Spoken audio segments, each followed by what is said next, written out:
May bagong interview kay Sara Duterte. Lahat na naman po propaganda laban sa Congress at saka sa ating Pangulong Bongbong. Talagang dumadayo siya.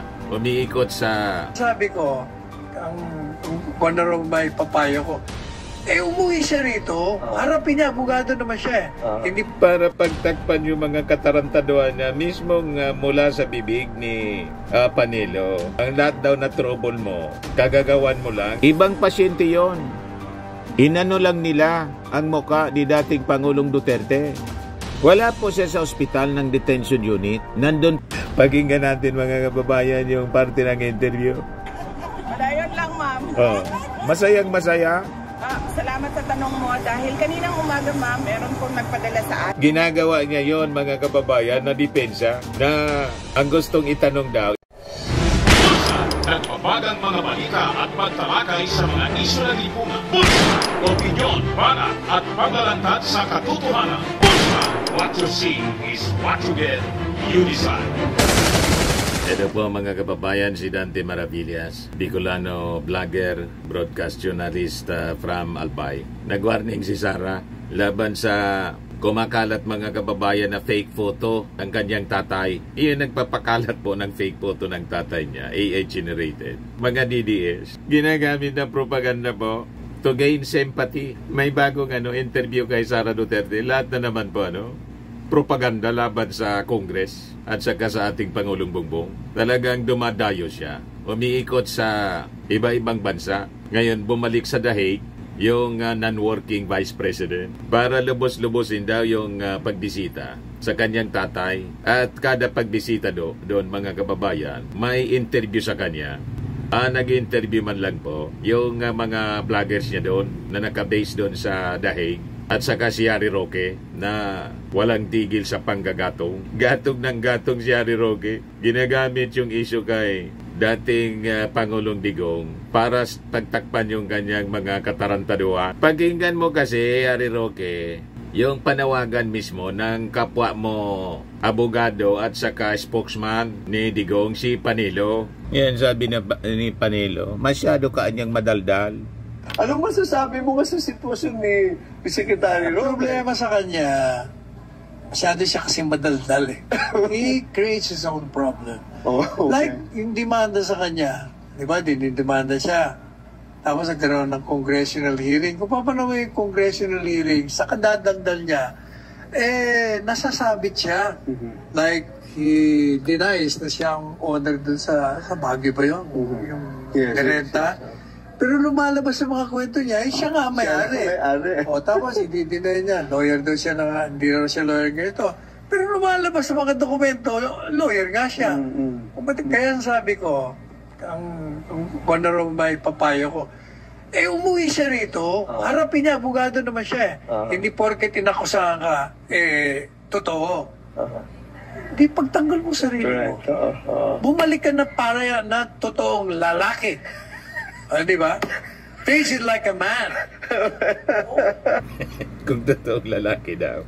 Be man, face it like a man. Man up! Ginagamit ni Harry Roque ang issue ni Tatay Digong niya para pagtakpan yung mga katarantaduhan na mismong mula sa bibig ni Panelo. Ang lahat daw na trouble mo, kagagawan mo lang sa kakadaldal mo. Kaya dumaldal ka lang na dumaldal. Lahat man sila, kahit si Sara Duterte at saka si Digong, yung mga ebidensya galing sa kanilang bibig, sa kakayabang.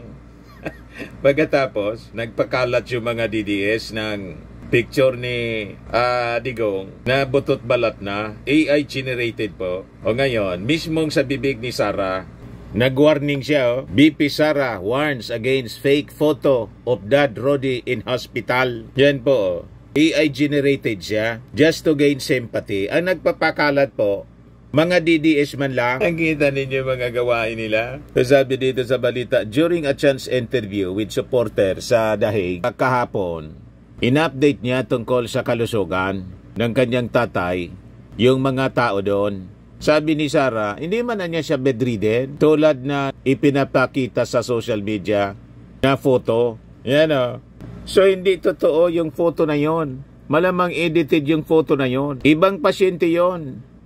Inano lang nila ang muka ni dating Pangulong Duterte. Wala po siya sa ospital ng detention unit. Nandun po siya sa regular na wing ng detention unit.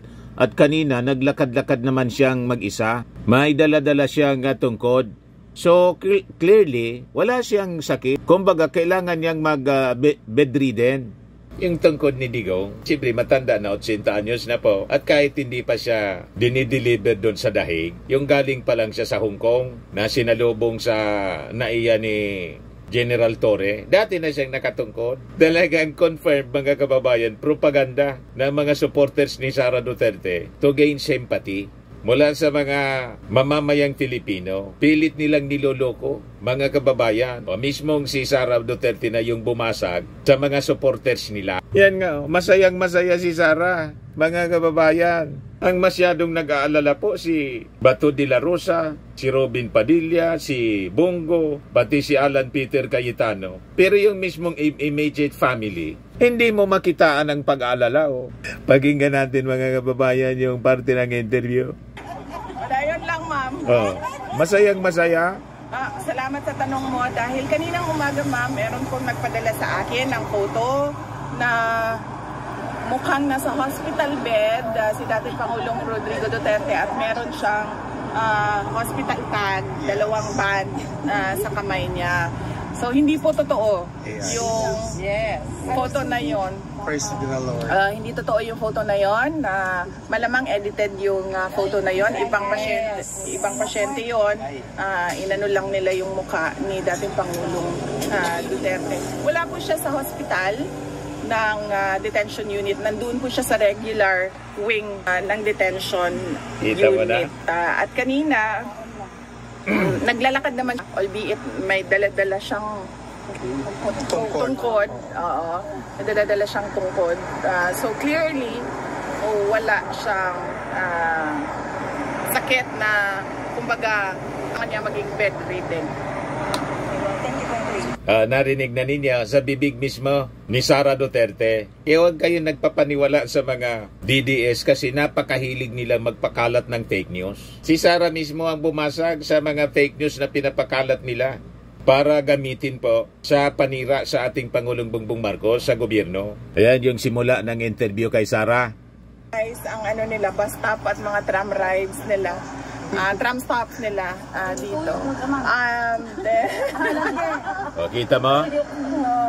Laging nakatawa si Sara po. Dami beses na rin ako nawala dito. Enjoy na enjoy siya kasi pasalamat ko sa inyong lahat.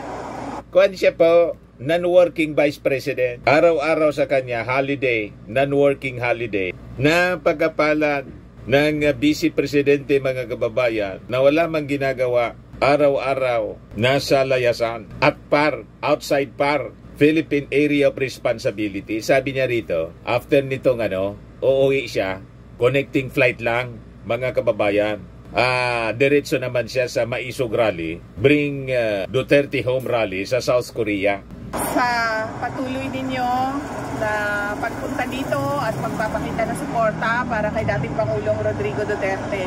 At pasasalamat sa mga hindi makapunta dito sa Netherlands pero araw-araw na nag-aabang ng balita kay dating Pangulong Duterte, lalo na sa ating mga social media personal na maga, araw, gabi, 24 hours online para lang magbigay ng balita at para depensahan si dating Pangulong Rodrigo Duterte at magpakita ng suporta kay dating Pangulong Rodrigo Duterte. Yung iba sa wala mang epekto po yung mga rally nila dyan sa Dahig. Gusto na ngang pauwiin ni Digong yung mga tao dyan. Kaya lang makukulit talaga. Gusto nilang mag-stay, mga kababayan lang dyan.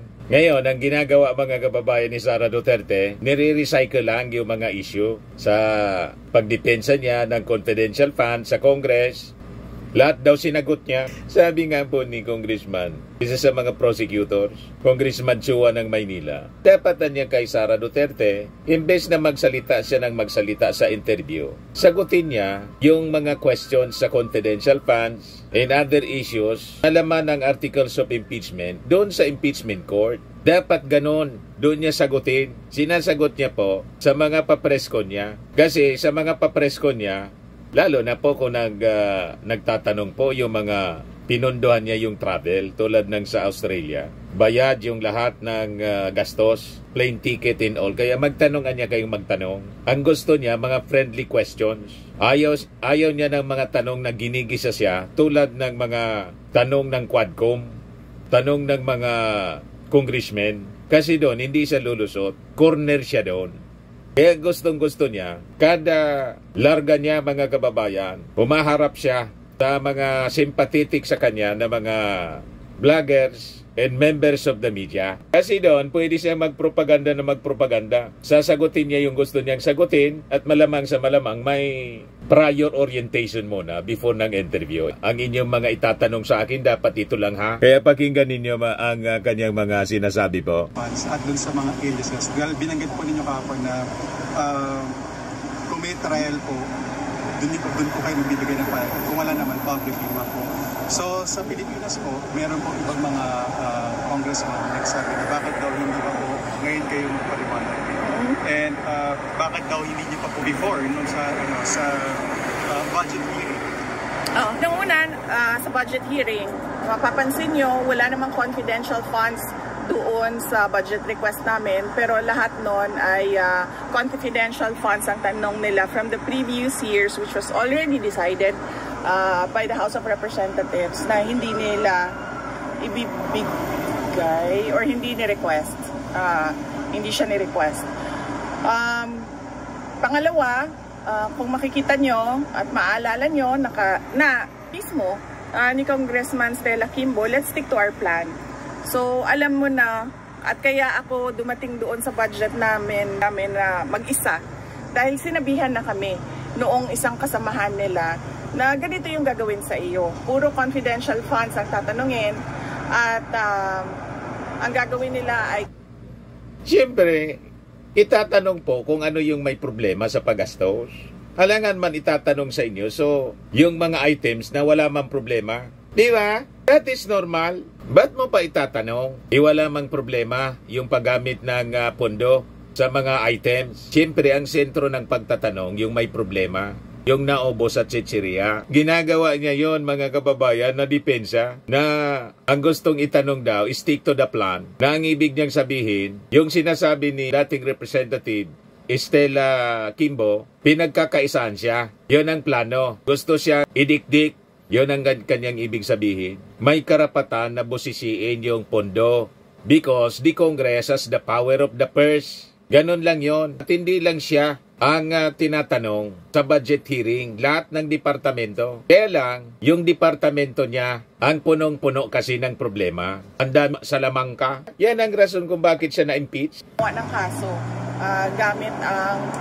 gagamitin nila ang confidential funds para mag-imbento ng kaso. So, paano mag-imbento ng kaso tungkol sa confidential funds? Ang kaso na naisampa sa kanya, ang gumawa siya, yung maling paggamit sa confidential funds. Hindi mo kailangan mag-imbento ng kaso. Kasi yung kaso po, ginawa mismo ni Sara. Parang yung first article of impeachment po. Anong kaso sa first article ng impeachment? Yung pagbabanta. Sino ba nang gumawa ng pagbabanta sa ating Pangulo? Kay Lisa Marcos at kay Martin Romualdez kung hindi siya. In like manner, itong sa issue ng confidential funds. Sino ba ang gumamit ng confidential fund sa maling pamamaraan? Yung Congress ba? Yung Congress, binigyan siya ng pundo. Mali yung paggamit niya. Kaya siya may kaso. Kaya ang sinabi niya, nagawan siya ng kaso. Mali po yon. Ang gumawa ng kaso niya, siya mismo. Parang yung kanyang tatay. Bakit siya may crimes against humanity? Nag-educate siya kasi. At proud pa siya na i-announce sa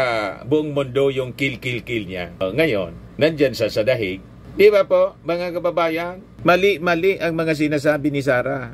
Punta ako doon na mag-isa during the budget hearing dahil ayokong inaapi at pinapahiya yung mga kasamahan ko sa Office of the Vice President. Wala pong nangaapi at hindi pinapahiya. Tinatanong ng matino, kaya lang hindi masagot ng matino kasi may tinatago. Kung halimbawa sila napapahiya kasi mali-mali yung sagot, may pinagtatakpan eh. Kaya ang nangyari, sa kakatago, sukol na, ayun, sumikip yung pakiramdam. Tumikip yung panghinga. Tinakbo sa ospital. Sukol na sukol kasi po. Yung kasinungalingan kasi po, hindi na maidepensa. Walang nagpapahiya sa kanila. Hindi lang nila masagot ng matino. Kaya sila napapahiya. Gumawa kasi, mga kababayan, ng kawalang hiyaan. Puro, chichiriya yung beneficiary. Yan ang katotohanan, mga kababayan. Noong namang hindi nila nakuha kung ano yung gusto nila during the budget hearing dahil sinabi ko na sa kanila na bahala na kayo kung anong budget ibigay nyo. Palusot mo yon. Nabahala na kayo kung magkano lang yung budget na gusto ninyo. Kasi hindi mo nga maipaliwanag para hindi ka natanungin. Hindi man maaari. Ganun na lang ang gagawin po ninyo. Hindi na lang ako hingi ng budget, additional budget. Bahala na kayo kung magkano ang ibigay ninyo. Yun ang gusto niyang mangyari para tumigil na sa katatanong. May nagawa kasing mali. Huwag kami, Sara Duterte. Hindi mo kaya paikutin ang ating mga mamamayang Pilipino. Kitang-kita yung mali. Problema sa amin, tutuloy pa rin yung trabaho namin. Anong tuloy ang trabaho? Non-working vice president ka nga. Humingi ka pa nga ng additional 700 million, naging 900 million. Pinagbigyan ng DBM. Pero you have to defend that budget sa budget deliberation uli. Humingi pa po, in-increase ng DBM. Pinagdagan ng 150 million yata yon. DBM boss OBP budget to 903 million for more personnel, IT equipment. 170 million yung increase po ng funding ng Office of the Vice President. For OBP's additional personnel in information technology equipment, sabi ng kanya bagong spokesperson na si Rose Castelo, mula sa 733 million to 903 million pesos. Kita ninyo, dumagdag pa ng tao. Pero yung Vice Presidente, non-working Vice President, laging holiday. Ano gagawin doon sa equipment? At additional personnel na hindi man nga nagtatrabaho. Laging nasa biyahe. Logi talaga po ang ating mga mamamayang Filipino. Bukas sila ng investigation sa loob ng House of Representatives. 2 beses ako pumunta doon. 2 o 3? 2 beses. Pumunta ako doon nung pinatawag nila ako. At nila ako kahit wala sa rules nila. Wala daw sa sinabi rules. ko, bakit nyo ako pag-oath na wala naman sa rules? Lahat po, pinag-uos na magsasabi ng totoo. Ayaw niya kasi mag-os kasi ayaw magsabi ng totoo. Di siyempre, hindi na siya tinanong. Wala man kasing silbi na magsasalita doon, hindi man siya naka-os. Grabe talaga po itong si Sara Duterte. Na kailangan mag-oath ang resource persons. In fact, lahat man kung pinag-uos. yung mga ibang hearings ng House na hindi doon sa amin, makikita mo na yung mga resource persons ay hindi talaga pinag-uos. Yung sa'yo kasi investigation, yung iba hearing, normal hearing lang. Pag investigation, dapat mag-take oath ka. So hindi nila masagot dahil ang kagustuhan lang naman nila ay manira, diba? So hindi nila manira. Wala mang ganong ginagawa ang Congress na manira. Ang naninira po, yung mga DDS at kayo mismo. Walang tigil sa paninira. Nulit nga na naman mga kababayan ni Sara Duterte yung paninira sa 20 pesos na bugas. Panira, diba? So hindi nila sinagot. Umupo ako doon. Sabi nila, wala na kaming matatanong sa iyo kasi hindi ka naman nag-oath. Pero ready akong sumagot kung ano man yung tanong nila kahit wala akong oath. Diba? So wala silang tinanong. Noong sunod na pumunta ako doon, sinamahan lahat balo-bagi po? Mga invitees nila galing sa Office of the President dahil pinoprotektahan ko lahat nung mga kasamahan ko sa Office of the Vice President. In fact, kung hindi nyo napapansin, marami dyan ang hindi pro-Duterte sa Office of the Vice President. Dahil pumunta ka doon, pinoprotektahan mo yung sabi mo. Kasi baka makapagsabi ng totoo. Yan ang totoo niyan. Kaya binantayan mo na. Nanikip yung panghinga ni Zuleika Lopez at saka yung isa pa staff mo. Kapwa itinakbo sa ospital. Kasi baka makapagsalita ng totoo. Kamihan dyan sa kanila ay galing pa sa panahon ni Vice President Binay at Vice President Leni Robredo. So dilawan at pinklawan talaga ang ibang mga tao dyan sa Office of the Vice President. Pero lahat yan pinoprotektahan ko. So sinamahan ko sila doon at pinoprotektahan ko sila. Pero nung sinabihan ako na you cannot speak without taking an oath, so nag-oath ako. Nung nag-oath naman ako, may tanong ba sila kahit isa? Alvin? Wala. Wala. Kahit isang tanong. Walang tinanong sa akin. So, anong sinasabi nila na hindi ako sumasagot? Sumasagot ako.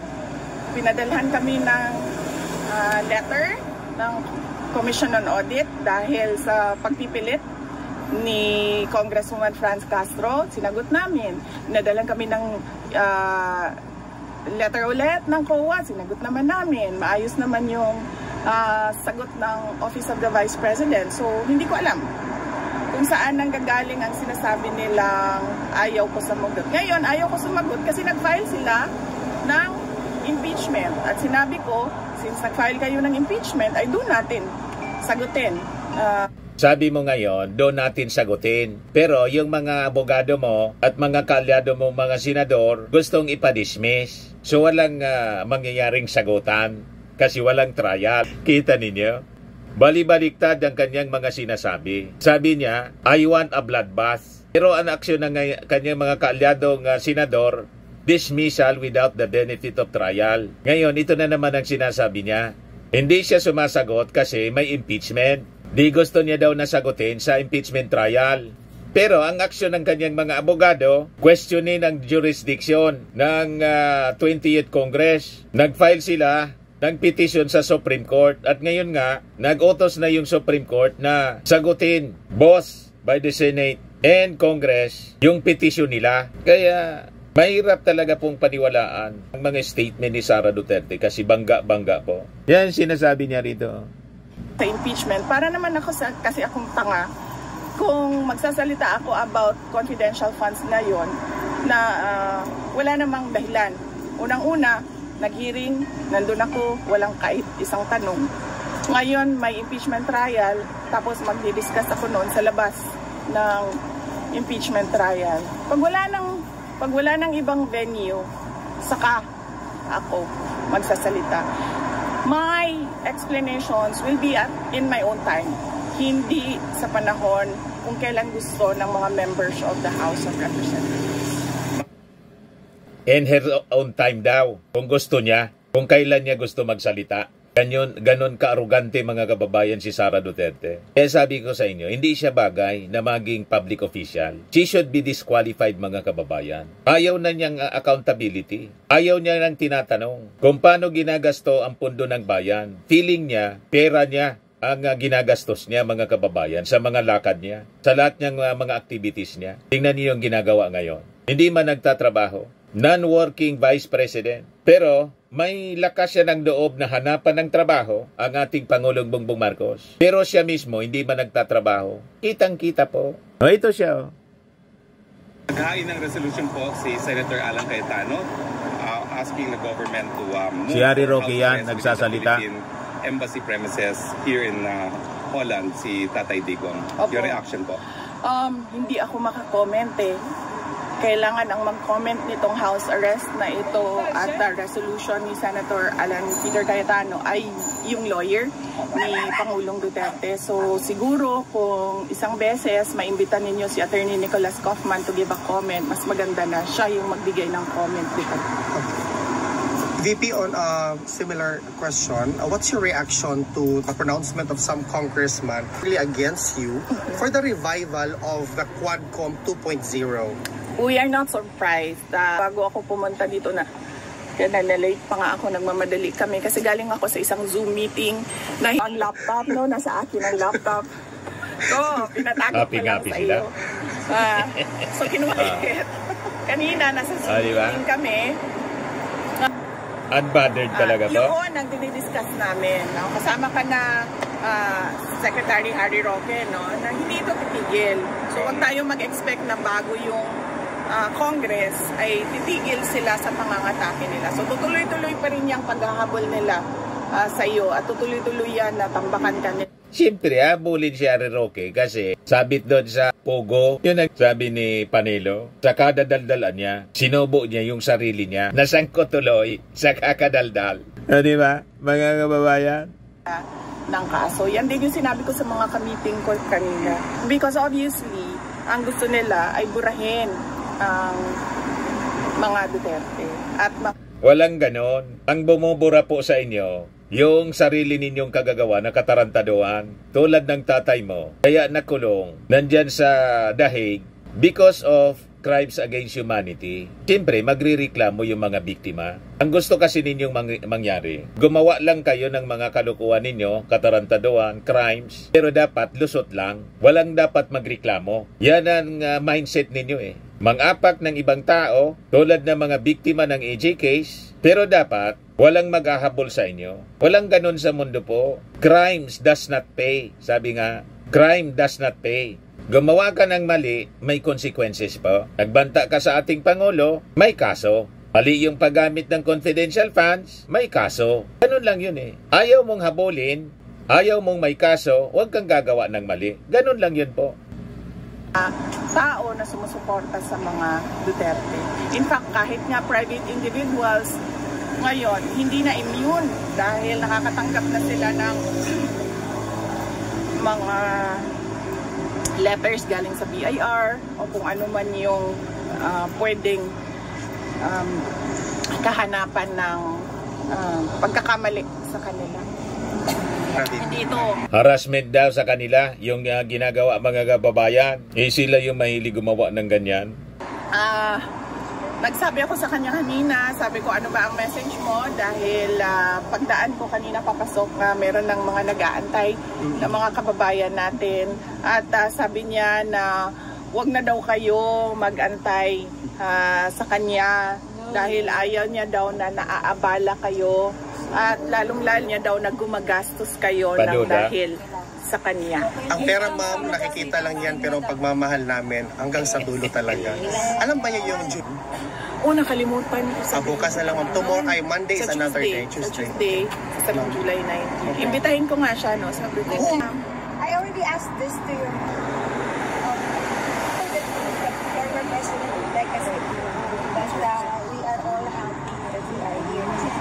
I hope that we are not giving him a burden that we are here. Doesn't affect his health? I don't think so, ma'am. Maybe he's just thinking of your comfort. Comfortable here, madam. We're so happy together here. Getting fun. Hello, everybody. Yes. Yeah. How about you? Last question dito. Saying it's so expensive for the lawyer to buy lots of money. Therefore, the total bears have lots of money. Hindi ko alam kasi hindi naman ako nagbabayad. Hindi ko alam. I am not paying for Attorney Kaufman and I do not know the professional fees arrangements between Attorney Kaufman and former President Duterte because it is confidential and between the lawyer and client only. So I'm not paying for his legal I had an argument. I told somebody the Philippine people are willing to pay. At ayaw din yun. Ayaw din ni dating Pangulong Duterte na Parang may mali siya yun. The Filipino people daw willing to pay for the attorney's fee. Malamang ang intensyon nun mga kababayan, mag-fundraising. Hindi man kailangan. Ang sabi ni Sara Duterte, hindi niya daw alam kung magkano. Pinapa-react si Sara Duterte noong supporter niya. Kasi may mga critics daw na nagsasabi, milyon-milyon yung bayad sa attorney's fee. Hindi niya daw alam kasi confidential daw yon between the client pagkatapos si Attorney Kaufman kung magkano yung bayad. Naniniwala kayong hindi alam kung magkano yung attorney's fee? Sabihin pang hindi siya nagbayad kasi talagang hindi man kailangan. Siyempre, may pera yung nakatago si Digong. Alangan mo wala. Di ba po, mga kababayan? Lot drama po. Ayan o.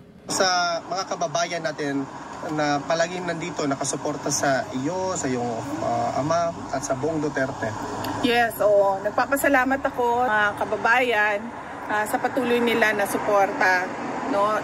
Yung mga pumupunta sa Hague at pumupunta dito sa Duterte Park para ipakita ang kanilang suporta. Lahat kayo. Imagine mga kababayan, pinangalanan na nila na Duterte Park, Duterte Street, Duterte Park. Grabe po. Illegal naming ng park unauthorized by the Dutch government. Manang-mana sa China po. Tinatawag na Tinatawag sa kanilang pangalan, Chinese name, yung mga territory na sakop natin. At doon sa India, kiniklaim nilang sa kanila na. Pinangalanan na nila. Ang tawag nila, Duterte Park. Magamit ng sarili ninyong pera para magpakita ng suporta at taus-puso yung pagpapasalamat namin. Wag lang natin kalimutan na ang ipinaglalaban nating lahat ay hindi yung tao, hindi si Pangulong Duterte o hindi si Inday Sara Duterte. Ang pinaglalaban natin dito ay yung bayan natin. Anong pinaglalaban yung bayan na wala man kayong ginagawa ng mabuti para sa ating bayan, hindi nga kayo magtrabaho.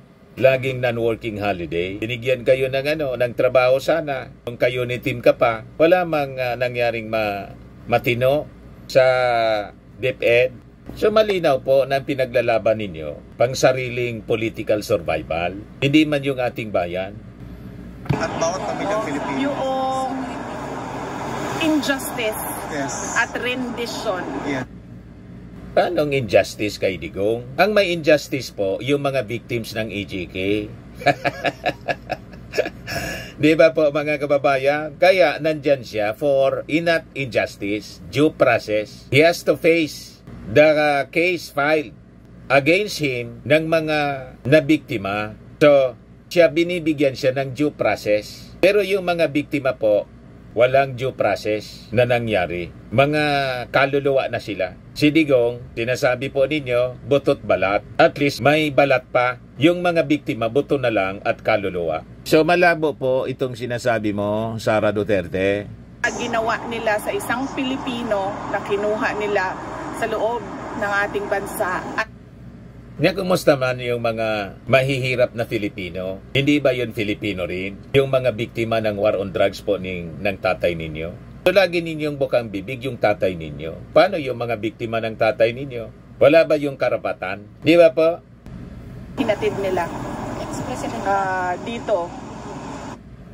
Maswerte yung tatay mo, hinatid sa dahig, naka-aircon, gamit eroplano. Ang mga biktima po, inatid na sa kanilang huling hantungan.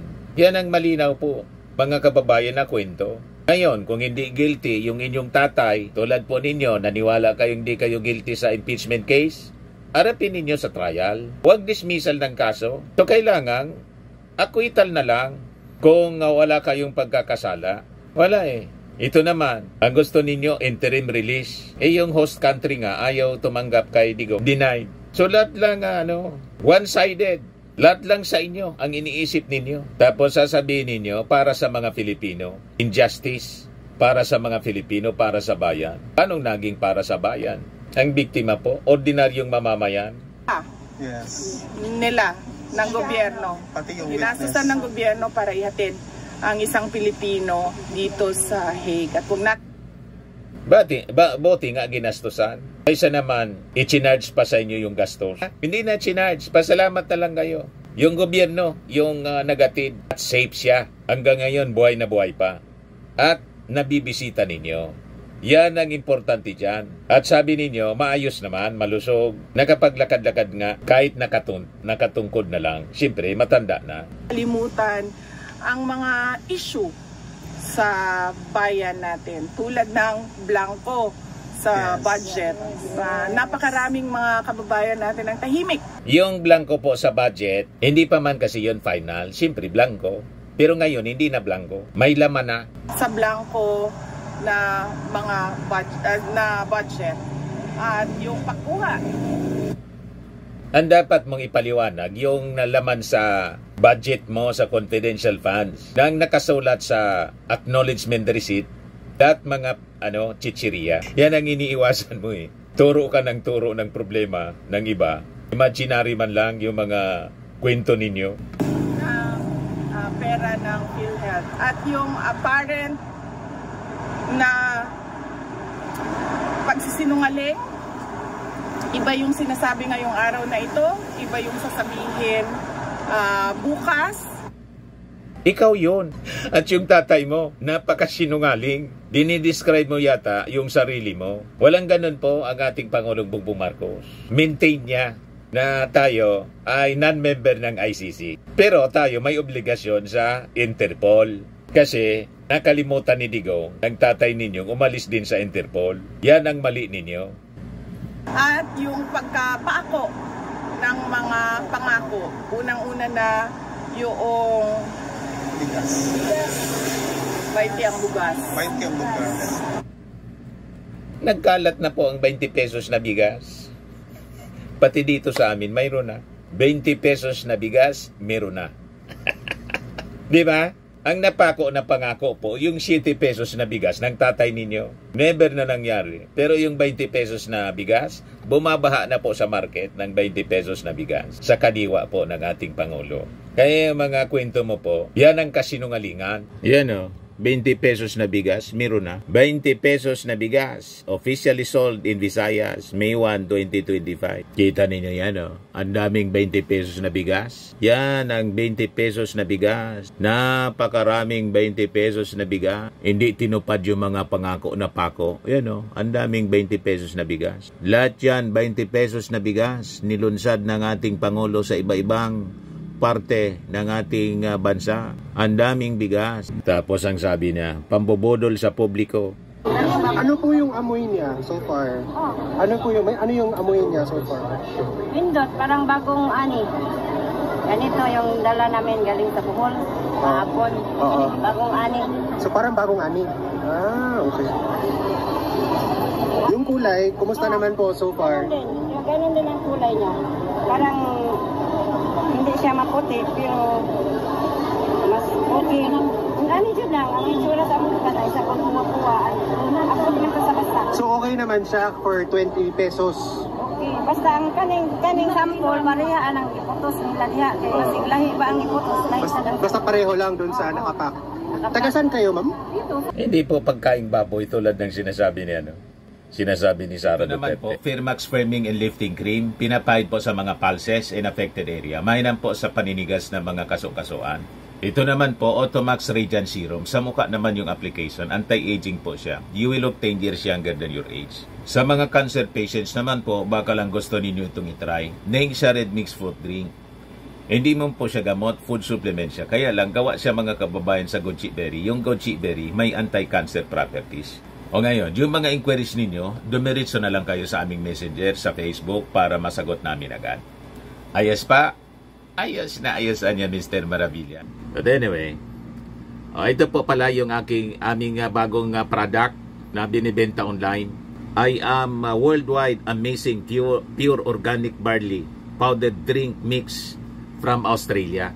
Negosyo to ng aking anak na architect entrepreneur Riz Maravillas. Ayan po. Kontakin na lang po ninyo siya, Riz Maravillas on Facebook. Ang mga health benefits niya, boost immunity, improves digestion, enhance energy levels, packed with antioxidants, prevent cancer. Sa mga naghanap po ng malinis and spacious fitness gym, pumunta lang po kayo sa aming Colossal Fitness Gym.